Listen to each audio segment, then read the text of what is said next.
राष्ट्रवादी काँग्रेसचे अजित पवार गट प्रदेशाध्यक्ष सुनील तटकरे रविवारी सोलापूर आणि धाराशिव जिल्ह्याच्या दौऱ्यावर होते। त्यांनी धाराशिव जिल्ह्यातील श्री क्षेत्र तुळजापूर येथे आई तुळजाभवानीचे सपत्नीक दर्शन घेतले। त्यानंतर सोलापूर येथे त्यांनी पत्रकार परिषद घेतली। त्यामध्ये बारामती विधानसभा पोटनिवडणुकीबाबत महत्त्वपूर्ण भाष्य केले आहे।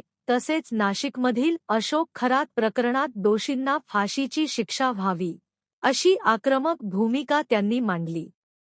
सध्या राष्ट्रवादी काँग्रेसमधील अजित पवार गट अंतर्गत घडामोडी आणि नाराजीच्या पार्श्वभूमीवर त्यांचा हा दौरा राजकीयदृष्ट्या अत्यंत महत्त्वाचा मानला जात आहे।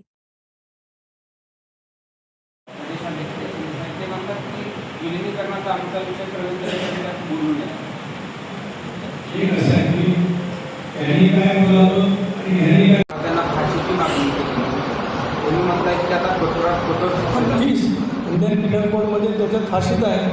अगदी रात आंघोळ केली तरी चालेल, तर कोणाचं डुबत असं तर काय करणार। मी कठोरात कठोर म्हणजे अशा ज्या एक आपण मगाशी ऐकलं असेल पुन्हा मार्गाचं आता दाखवाल तर सगळी प्रेस कॉन्फरन्स दाखवली पाहिजे। आता पुन्हा तेवढ्या पुरतंच आपण काहीतरी बोलाल तसं नको आहे। मी असं म्हटलं की IPC अंतर्गत ज्या कलमाच्या खाली जो कठोरात कठोर असेल तो केला जावा, तो फाशीत आली त्याच्यात। त्यामुळे विनाकारण माझ्या वाक्याचं काय तोड पण नको।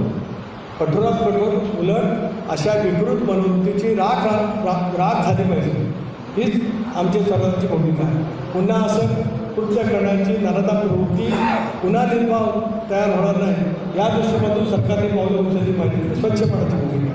धन्यवाद।